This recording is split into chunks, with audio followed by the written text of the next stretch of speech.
Ma ogtahay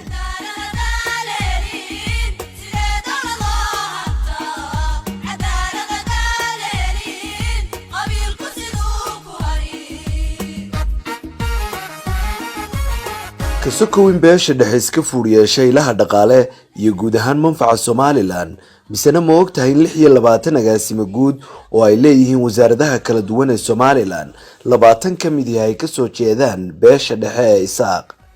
ma ogtahay in beelaha darafyada oo dega dhulka baaxadahan ugu ballaaran Somaliland ay leeyihiin kaliya 6 agaasimo guud ma se ogtahay in beelaha dega Sanaag Bari iyo Baran aanay wax agaasimo guud ku lahayn Somaliland ma ogtahay in agaasimayaasha wasaaradaha dastuurka biyaha iyo xooluhu ay yihiin kuwa kaliya ka soo jeeda gobolka Awdal ma ogtahay in 9 kamid ah 20kan agaasimo guud ay qaas u leedahay beesha madaxweyne Biixi madaxtooyada bangiga shaqagelinta maalgashiga caafimaadka waxbarashada iyo guud ahaan hay'adaha dawliga ee ugu tamarta roonayay maamulaan muwaadin ma ogtahay in agaasimayaashan aanay ku jirin kuwa hay'adaha madaxa bannaan ee dawladda oo intooda badan ku abtirsada beesha dhexe kani waa sawirka guud ee Somaliland wana humaaga muuqaal midab doorsoomiye cadaaladii